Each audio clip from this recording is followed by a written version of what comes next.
How's everybody doing this morning? If it's morning where you are. Afternoon. Nice, nice. Yeah, pretty good. Thanks. Awesome. I've mentioned in, I guess, various places, emails, how surprised I've been that so many people have jumped up to say they wanted to do this course. I don't know why. I just mentioned it kind of spur of the moment in that interview with Rachel, and we've since had, some 300 plus people join the meetup, and it's been kind of fun. So I am looking forward to all of the support and help and kind of group mojo as we go through this. So this first session is really, I kind of think of it as like an orientation and some of what I've found thus far. A lot of the questions that have come up on the Slack have been related to kind of GPU instances and where I should run stuff. So I'll kind of run through what I've found in case folks have missed my posts. And then we'll just open it up for Q&A and discussions and kind of talk about next steps. And I will try to keep an eye on, let's see. Oh, here we go. So I'm going through and muting folks. If you've got something to say at some point, just remember to unmute yourself. Zoom has this this side game of whack-a-mole where you can kind of see who might be transmitting, some background noise, and then you just have to go through and like tick all the boxes until you get it. Anyway, so I will, I'm sharing my screen, and I've got a little bit of an agenda up here on the left, and I will just kind of run through this briefly and then open it up for questions. So welcome everyone. A lot of folks here. How about that? All right, a lot of folks on the line are probably new to the TWiML Online Meetup. We've been doing the meetup for, I don't know, maybe 9 months or so. And basically, prior to this kind of course study group, the Fast.ai study group, the main thing we've done with the meetup is a monthly presentation and kind of online meetup session.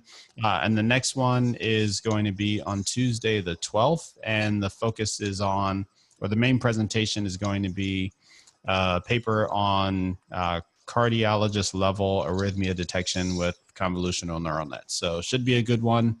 The format there is kind of 15 minutes or so of community discussion. What have you seen recently that's been interesting? And then the main presentation, which includes Q&A. So those have all been really good. In terms of the purpose for this group, I think Jeremy Howard said it all, or said it best in a tweet where he said that, what he's seen was that folks that do the course, the Fast AI course together, tend to have higher success rates. And I think that's probably, because of mutual support and encouragement and help and accountability. I think most of those things you get if you're engaged and kind of, jump in with questions or jump in to help folks, or, even let folks know what you're up to, either via these help sessions or via the Slack. So yeah, I definitely encourage folks to do those things. In terms of the course, if you haven't already looked at some of the course background, the course consists of about 7 lessons and about 20 hours total of video. And I've got listed here kind of a rough outline. Each of the lessons seems to jam a bunch of material in, but this is a rough outline that I came across on the Fast.ai wiki. Jeremy mentions an intro page, expect to spend about 10 hours per week. So 70 hours total, and you're not expected to be leaving any training jobs running, beyond when you're working on the course. So that's 70 hours total, translates into about 70 hours of GPU time that you'll need to use. So you can kind of multiply out your hourly cost per GPU wherever you expect to run the course and determine how much you'll spend. And you'll also note that that 70 hours should fit cleanly into some of the free allocations, like Google Cloud gives you $300 credit. I think I mentioned that later. And they mention a few prerequisites: basic coding, tenacity, open-mindedness, and high school math. So it should be, from everything I've seen, it's a both really accessible class as well as a great experience. I mean, I've talked to folks who have come out of the class and have talked about how they had, very little background in ML going in and left with a really solid understanding of deep learning, and, have even gone on to kind of work in that area post the class.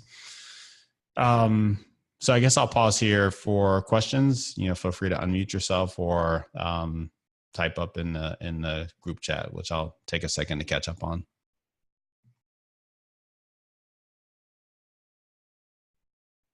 One question about best way to be notified about the meetups. So I usually send out emails in advance of the meetup. If you've signed up on the TWiMLAI.com meetup site, you were added to a meetup list, and you should have gotten within the past couple of days an email that talked about the next monthly meetup, this course, and some other stuff. And if you haven't received that, just ping me via Slack. Question about, could you share your computer specs? 2013 iMac, pretty basic. I'm not running a GPU locally, so I will be using the cloud, and I will mention that. TWiML 2018 paper-space code. Work if you've previously, I don't think it'll work if you previously used the Fast.ai promo code. Can I get the Fast.ai library on PyTorch to run on my own machine? If so, couldn't find the specs for PyTorch. Well, let's jump into the GPU kind of where to run things lesson. Does anyone have any other questions? Feel free to unmute if you do. All right, so given that we're kind of in the pre-starting the class officially phase, the most popular conversation topic on the Slack has been around where to how to run the lessons. And the core requirement there, because this is a deep learning focused class, is a GPU enabled server. The lessons will run much more slowly if you don't run them on a GPU machine. So I did some testing prior to a week ago or so, and what I found was this was just on like one of the very first steps in the Fast.ai lessons. I ran them across a bunch of different services, and I found that so there are a few options that have come up. One is Google Collab, which is it's basically a Jupyter Notebook like thing, and there are some instructions on how to set up Fast.ai using Collab with this other tool called Clouderizer. And the good news is that it's free, and you can have your Collab notebook running for 12 hours and it has a GPU, but it's a little bit finicky. And if anyone's taken the time to get that set up, feel free to, unmute and let us know what your experiences are. Some folks have commented in the Slack that A, it's finicky, and B, it is, you get the 12 hours. And I think your notebook kind of stays up for I guess what I'm trying to say is it's 12 like wall clock hours as opposed to 12 run hours, as far as I understand. And after those 12 hours are up, you lose access to the GPU. So potentially every day you'll need to go in and kind of restart the Collab notebook and, move your data over and stuff like that. And performance-wise, I found that Collab, of the three things that I looked at, Collab, Google Cloud, and Paperspace, Collab was the slowest. Google Cloud was about 30% faster than that, and Paperspace with a P4000 was about twice as fast as Google Cloud. And so my conclusion was that, and there's also, running a local GPU. I don't have a local GPU. If you've already got a local GPU and you're familiar with, setting up the various dependencies, so your way around the command line and, apt-get or whatever you want to use to install dependencies, conda, by all means use that. But that stuff can all be fairly complex and brittle. Docker is an option, and some folks are talking about Docker in the Zoom chat. I know, I don't know if there's an official Fast.ai Docker file. So I don't know if this is official, but someone just posted a link to one. I've also seen a recommendation to use the NVIDIA Docker image. They published one, but by all means explore that. But it can be, I would imagine once you get, if you've got Docker, once you get it all set up, it should run fine. But getting it set up can be a bit of a challenge. If you don't have, actually, NVIDIA has Docker files with pre-installed CUDA stuff, so you don't have to worry about this dependency stuff. There are PyTorch images, and you can just pull those images and you're ready to go. You just have to install the Fast.ai stuff. So that's pretty easy. Okay, that's worked out good for you so far? Yes. Awesome. It's the link in the chat. Okay, awesome. So if you've got a GPU machine, by all means, check out that link that Kai shared, and you're off and running there. If you know how to use Docker, I guess.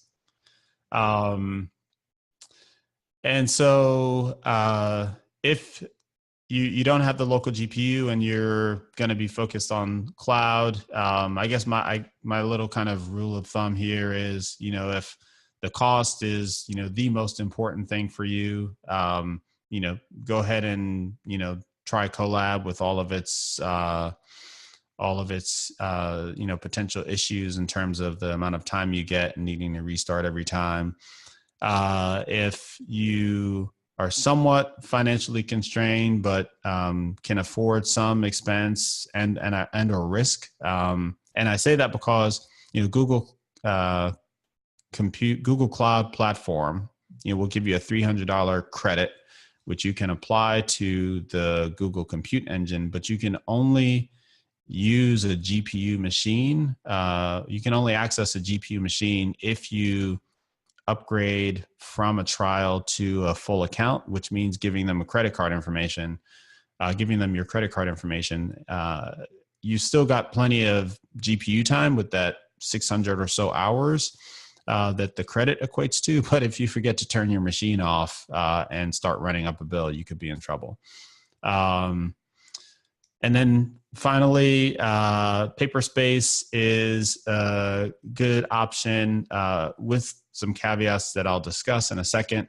And with their slower GPU, the P4000, I found it to be about twice as fast as Google Cloud. So if your time is important to you relative to the costs, that's a good option to consider. And this is, these three are just the ones that I looked at. It's not at all kind of an exhaustive, an exhaustive account of the options. There's obviously AWS and Azure and stuff. But that was kind of the results of my initial exploration. Anyone have anything else to share on this point? There's a question here. How can we use Collab with Clouderizer? And someone posted the link. Yep, that's the link. It was fairly easy to set up, but again, you have to install a bunch of stuff every time you launch your Collab notebook, and it takes quite a while. So as far as someone mentions Floyd Hub, I just mentioned that I'm not going to be able to mention everything. There's a ton of stuff out there. Floyd Hub is an option as well. I haven't looked at it at all. As far as Paperspace goes, I've known Paperspace for a while, and I know one of the founders and CEO, Dylan, spoke to him yesterday. I mentioned on the Slack that they, this has been a tough week for them, week or so for them. They had a DDoS attack last week, and so I had commented about, the performance was kind of wonky, particularly around the console. That seems to have cleared up, but they are still working through kind of supply and demand imbalances. So huge demand for GPUs and limited supply. They say that Dylan says that they should have that all figured out within a week or so. And he did say they have some ability to spin up kind of additional GPU capacity on the fly for Gradient, which I guess I'll explain.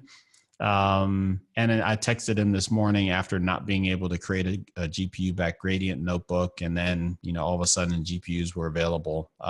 So there's also I also feel good about having kind of access to getting us capacity when we need to, as well as support. So there are two options with Paperspace. There is what they call core, which is a traditional virtual machine. You get a server VM that has a GPU attached to it, and there is and then Gradient is more, I guess, more like Collab.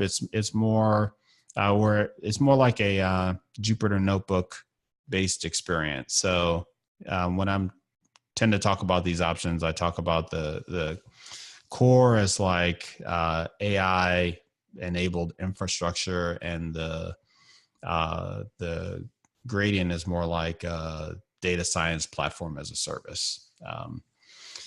But in any case, both of those work. Gradient is a newer offering. They do have a Fast.ai template pre-built, but it's not been tested as extensively. Once you have a GPU-based machine, either with Core or with Gradient, you have access to that machine. You shouldn't, you don't have to deal with kind of the capacity issues anymore. But, if you haven't been able to create one, it can be a challenge. With the Core, if there's no GPU, or I think even if it shows GPU, sometimes it takes a while to get your request to create the GPU machine approved. Gradient doesn't have that issue. Core, you also, in addition to the cost of your machine, there's like a $5 a month or something storage cost. And Gradient doesn't have that either. So Gradient seems like the way to go. And it's the direction that I'll be heading, unless I run into some unforeseen issue for this course. And a note here, I mentioned in the Slack, they created a promo code for our group. It's the same as the various ones with Fast.ai. that you'll find in the Fast AI forum. Ours is TWiML 2018, but the credit is the same $15. It's not a referral thing on its own. It's just potentially helpful for tracking. And I've also got posted my referral code, which, of course I'd be grateful if you use. Any questions or comments? Actually, we're at the questions section now, so I'll just open it up. If anyone has any questions or comments or anything that they want to ask or toss out there, now is the time. And I will take a second to get caught up in the group chat. Yeah, so it's a great comments. Comment from my side is I found that the paper space is kind of the easiest route. So if you're just starting out and just want to get running quickly, I think just a couple of clicks and you're there.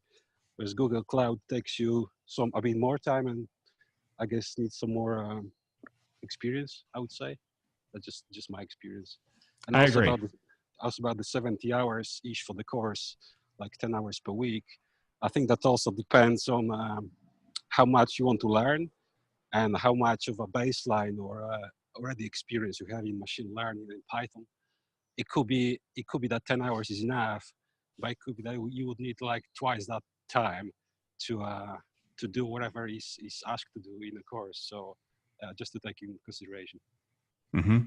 Definitely a fair comment. On that point of, one of the things that I noticed about this course is that unlike the Udemy or or rather Udacity or Coursera courses, this one seems a lot less structured.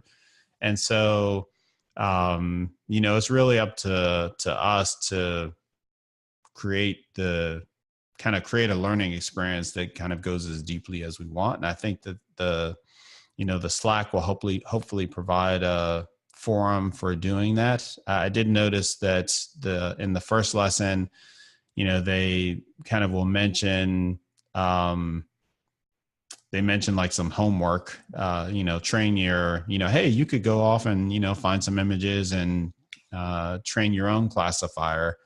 And I, definitely recommend, that we do as much of that kind of stuff as we can to, just to kind of reinforce the concepts and make sure that, there's a big difference between kind of hitting Shift Enter all the way through a Jupyter notebook and actually, even if something as simple as uploading files and making sure they're in the right place and, making the changes you need to make to the notebook to train against those files, it helps reinforce things. So I've got a note on that particular point in the next step. So great comment there.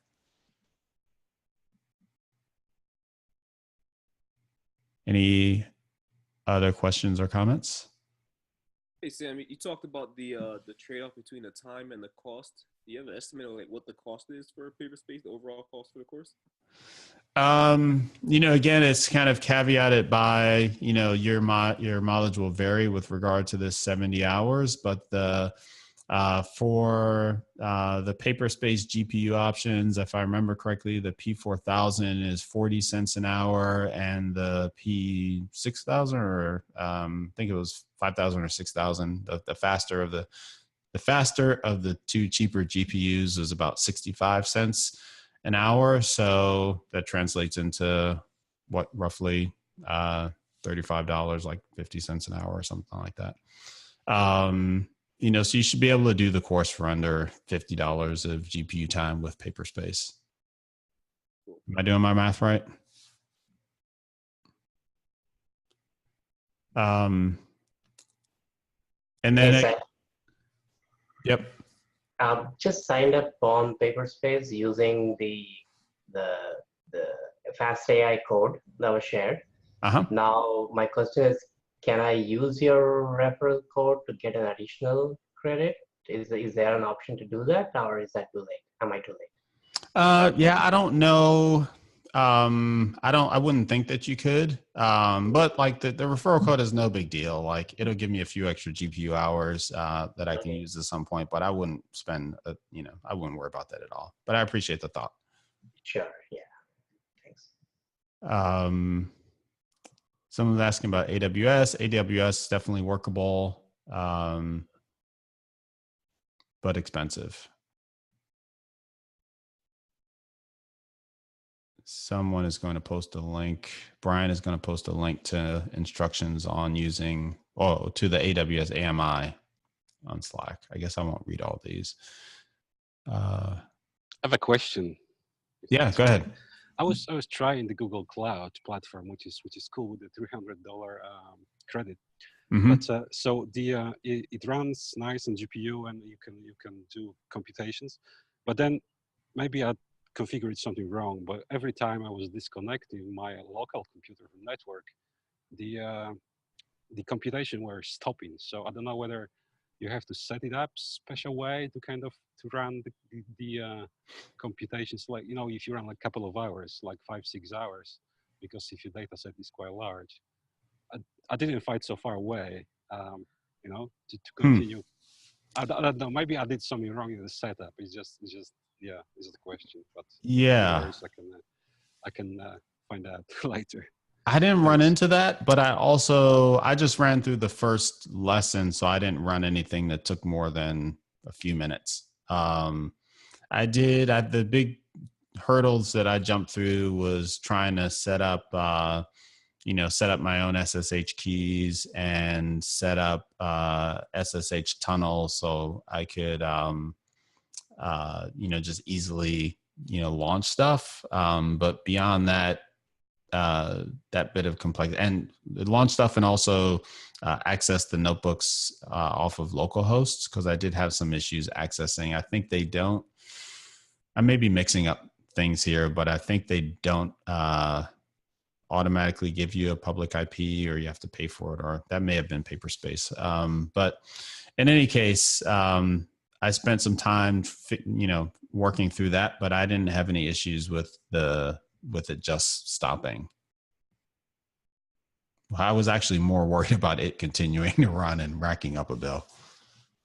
Yeah, indeed. So Paperspace got, I think, option that you can set it like so it will automatically shut down the computer after 1 hour if it's not used. So there's an option like 1 hour or 8 hours. There is a checkbox there. It didn't. So I don't know how they determine whether the machine's not being used, but I can tell you that if you've got Jupyter Notebook running, they think the machine is used, because mine did not automatically shut off. So I think you still, if you just kind of, run some stuff and leave your notebook up in a browser tab, it's not going to shut off. Like you have to maybe kill all the processes or something like that. Or at least kill the process that you started, your Jupyter Notebook process.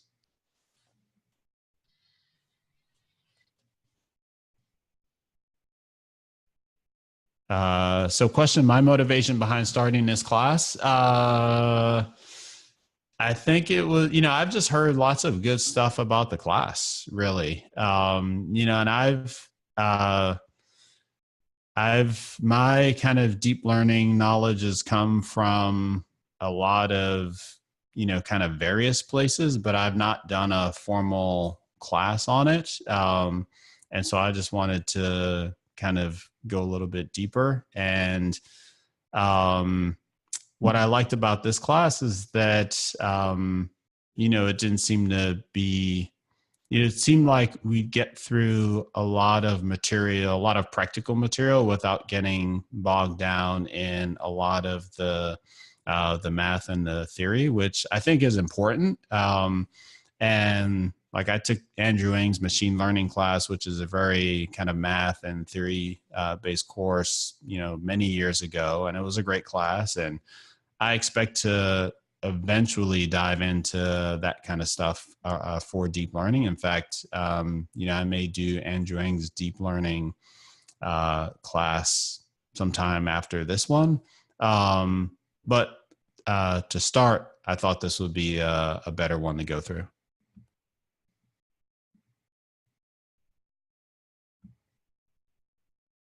Are we going to discuss lesson 1 today? We are not going to discuss lesson 1 today. This is lesson 0. That's next week. We'll be going into part 2 as well in the future. Good question.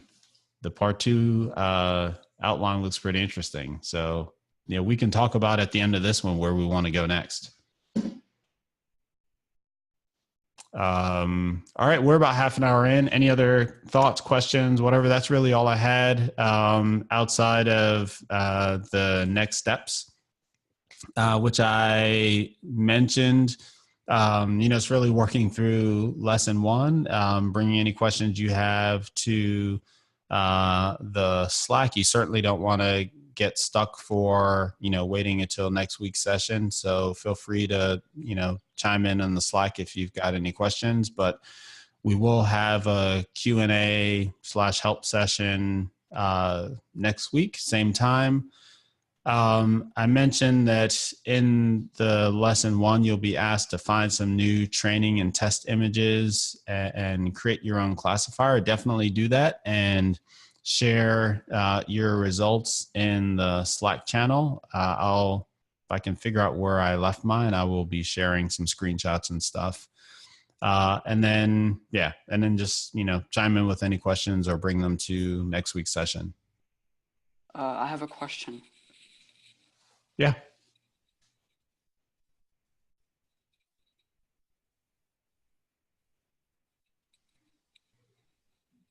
I'm not hearing your question, and it looks like your video is slow, so you may try turning that off if it's a connection issue or something. Oh, okay.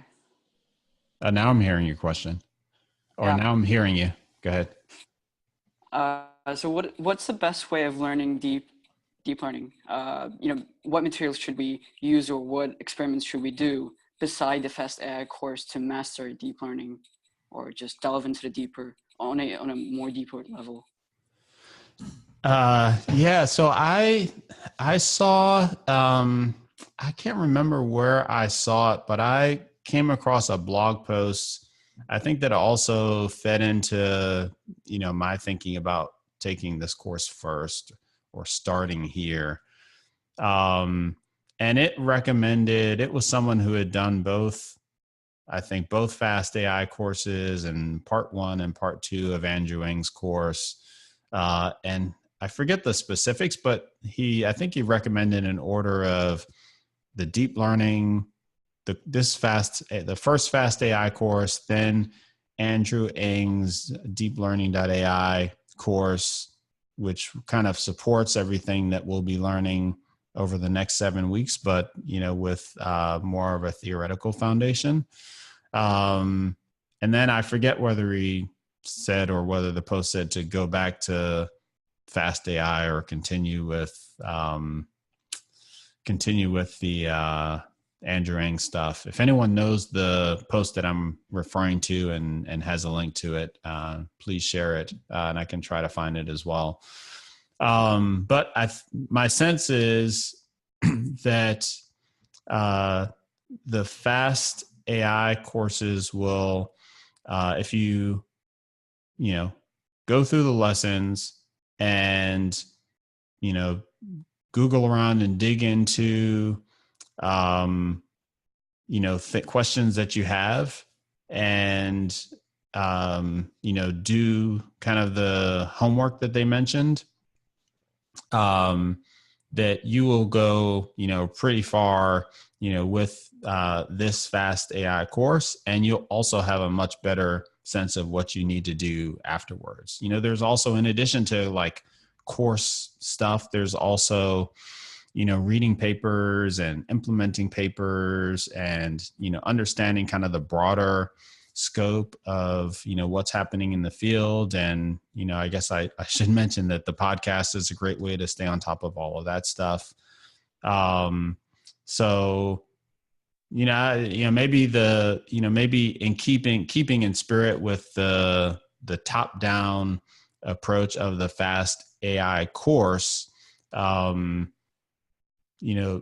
maybe a way to approach it is to kind of focus on this, and you learn stuff practically, and then you'll get a sense for like where you need to dig into deeper to fill in some of your understanding gaps. Yeah, I was going to ask that. Yeah, I was going to ask if we should get into the theory and try to implement the Kaggle competitions and maybe the literature. Yeah, and you answered that question. For a person who comes from a strong math background, including advanced mathematics, do you think it's rudimentary to implement papers or just delve into solving some real problems around the field? I know it's a bit of a projection to like 4 months. Yeah. Right. I think a lot of this depends on kind of your background and how much time you have to spend and the best ways that you learn. I think, my general sense is there's, even finishing a course like this one, there's a gap between, what you know and what you need to know to actually do something for real. And if your ultimate goal is to solve real problems, like, finding a problem and attempting to solve it with what you learn will, I think you'll learn a ton of things that no course is going to teach you, just the realities of trying to build a real system. And so if that's your goal, then, go that route. If your goal is to, do research or, do like academic types of things, then, digging deeper into the math and, reading and implementing papers, will be, I think, useful, but it really depends on what your goals are. Hey, Sam, this is Jason. Can you hear me? Yep. I just wanted to add a couple points there. So I think Rachel may have mentioned this in an interview with you, or I heard it someplace else, but I've heard Jeremy talk on this. But the point behind this is to democratize the ability of people to take particularly CNNs and apply them in lots of places and focus in on how GPUs, a single GPU can be used to solve problems. And I think their focus is on moving beyond academia and into real practical applications by giving you a really strong understanding of how to deploy the most common types of networks and configurations. And also lately they've been doing a great deal of work with using PyTorch, shall we say, features and things, way in which you can actually modify the structure of your networks in real time to actually achieve better benchmark results that have been achieved even by the strong research teams in the past in Kaggle competitions and such. So I think it's really a top-down approach, not driven by theory, but more practicality in trying to democratize things. So, if that is consistent with the goals and will get you what you want, I think this course is right over the target. They're definitely philosophically in that particular direction. So. And looking at the group chat, it looks like there are at least a few folks that have heavy math backgrounds and would like to kind of further explore in that direction. So, definitely start a thread in the Slack and, you can exchange resources and pointers and stuff like that. Yeah, I just add to the, Ian Goodfellow has a very good book. It's the Deep Learning book, and it's in PDF form online. You can also purchase that. It gets a lot of the theory and the math behind the neural networks as well. So yep. I posted a link to that in Slack already. That's Andrew? Yeah, Andrew posted that earlier. It's deeplearningbook.org. Perfect. It's totally free online. So if you have free time and you're not at your computer, like if you're at a family event and it's boring, you can just surf to it and start reading a little bit and getting more background, because at some point, even if you're doing a practical real world application, if you have to explain it to your boss, understanding how the tool works is important. And on a different note, machine learning is a wonderful hammer, a fantastic hammer, but sometimes you don't need a hammer, sometimes you need a screwdriver or a wrench. And that's where learning some of the other statistical tools can be helpful, like logistic regression and some of the random forests are very effective. Random forests are often more accurate than even neural networks for a lot of business applications.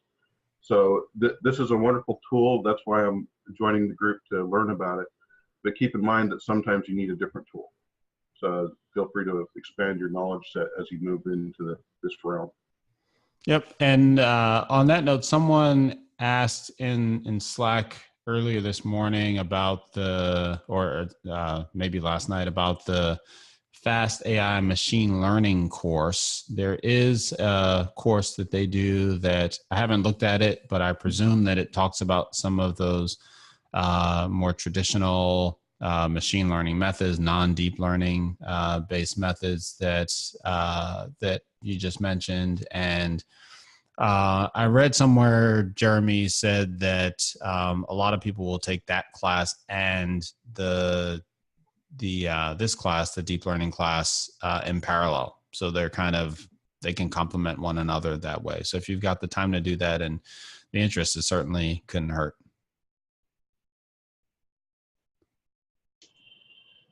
Comment from Fred, part 2 of the course touches on a lot of the topics we're talking about: how to read and understand and implement papers, how to apply real world problems, cutting edge techniques, etc.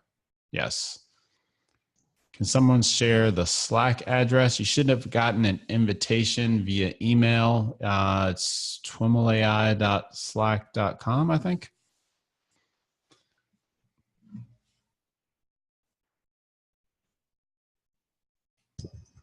Hello, Sam. Can you hear me? Yes. Yeah, this is just a general, on the same point that we've been discussing on top-down versus bottoms-up approach. I had a chance to interview almost 20-25 computer science graduates from India who were, applying for scholarships to get into the Carnegie Mellons and Columbia and top US engineering schools. You see, what I found was that most of these very bright engineers, even though they had a very good understanding of mathematics, and these are all people who had very high GRE quantitative scores. Mm-hmm. Out of 25 people, we were only able to shortlist one guy because the rest of the 24 people had, probably, and all of them had done the Andrewing's course. All of them had also done other courses. But, when you ask them simple questions like, explain backpropagation, explain, how would you explain a neural network to your mother? See, many of these kids really don't have the, the understanding of the concepts, because as I also mentioned in the Slack group, because this field is changing so fast, we need to understand, the next tool will come 3 months, or the next technology will come 3 months, 6 months down the line. Mm-hmm. So maybe we should try and see how best we could, get some generic learnings out of this group, and we could then take it ahead. This is just, so I'm not really sure on whether the top down approach is better or the bottoms up. I think, as somebody else mentioned, it has to be a mix of the two, and mathematics is really very important. Thanks. Yep. I agree. I think I do think both of those are important. One of the things that has struck me in this field across a lot of interviews is just how much of how much of kind of using and designing things with deep neural networks is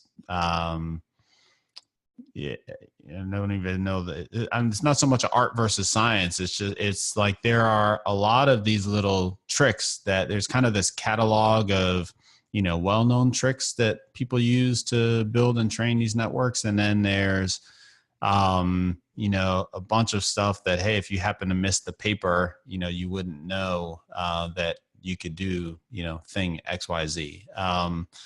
And so one of the things that I do like about this course and kind of their top-down approach is that it's very, it's designed to be very pragmatic and kind of bring together a lot of those, tricks and kind of at least I'm hoping, pull back the veil a little bit on quote unquote graduate student dissent, which is, just kind of throw a bunch of stuff at a wall and see what works. And so, I'm hoping to get out of the course a bit of a stronger sense for, how kind of new architectures are developed to solve a given problem. But I agree that I don't think that it, could provide a complete understanding. I mean, for that matter, the field is moving so quickly.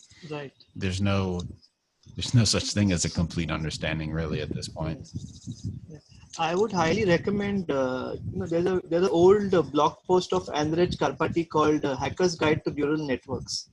So I don't know if people could, look at it, because I find it very useful as far as simplifying the basics of, neural networks and derivatives and gradients. So it may be helpful to people.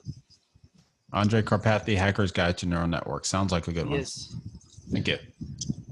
Yeah, and I agree. And I just want to add that because I followed the course already once, and I think you need to do it like a couple of times. And even Jeremy mentioned like on average, students watch each lesson like a couple of times, because he throws such amount of information at you from his background, like 25 years as a data scientist. So there's a lot of stuff that's impossible to take in. It's like watching the video once. So but I think if you start with deep learning, I think it's a good course to start, because you can do it a couple lines of codes with Fast.ai library. You can already train a network, and it's like, oh wow, great! I can give you that motivation. And then if you want, if that's something you like, you can deep down and you can learn even math behind it. So I think that's up to you, but I think it's a good place to start. I've got another question. So because they have very strong forum there, forum.fast.ai, and we have also Slack channel, I just want to ask, where shall we, because they have tons of already information there, already tons of questions answered. So I just want to either make people aware that this exists, or also ask the question, where should we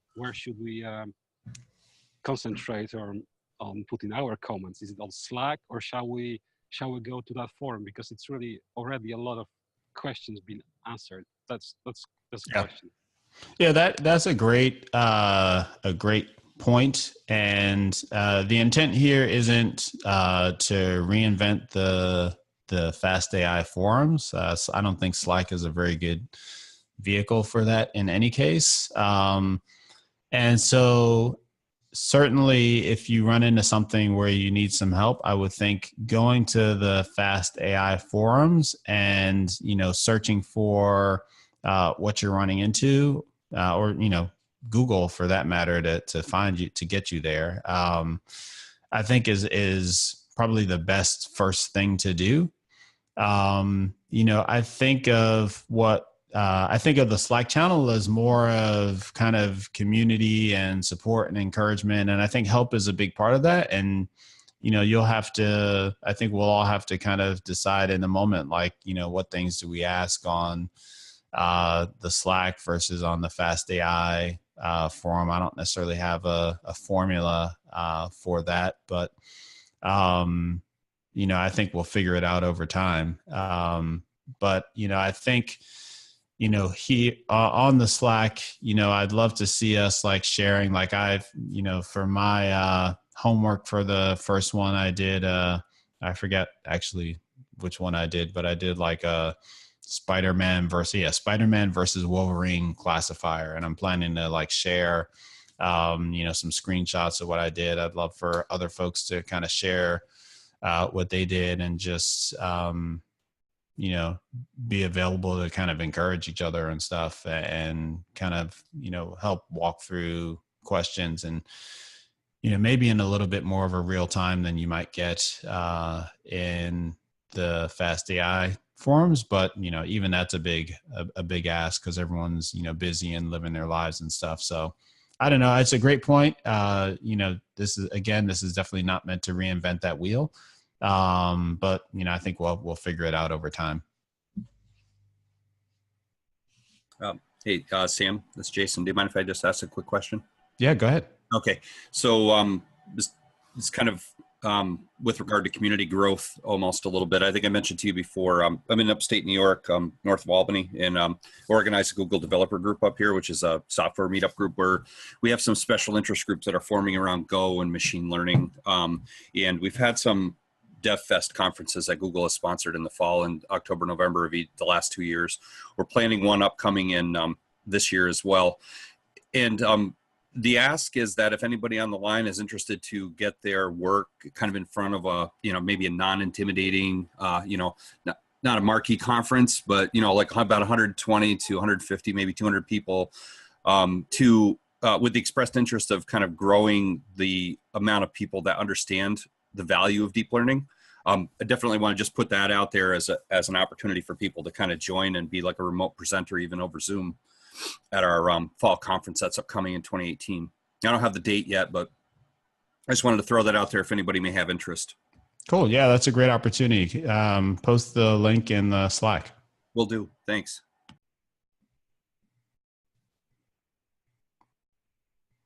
Any other questions or comments?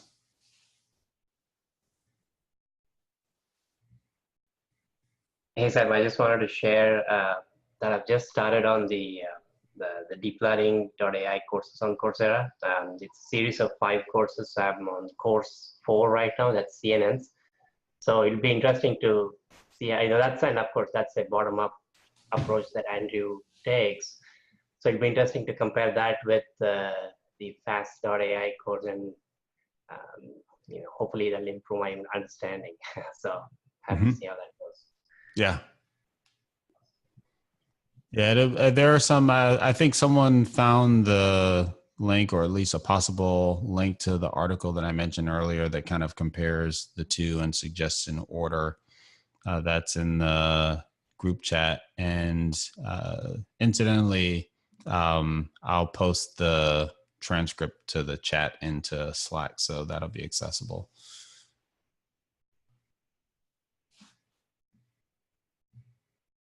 All right, cool. Any other questions, comments, thoughts?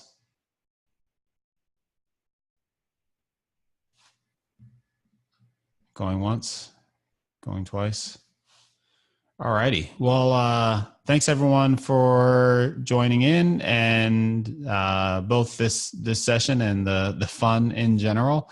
I'm really looking forward to doing this course with all of you, and see you next week. Yeah, thanks. See you next week. Thanks. Thank you. Enjoy your weekends.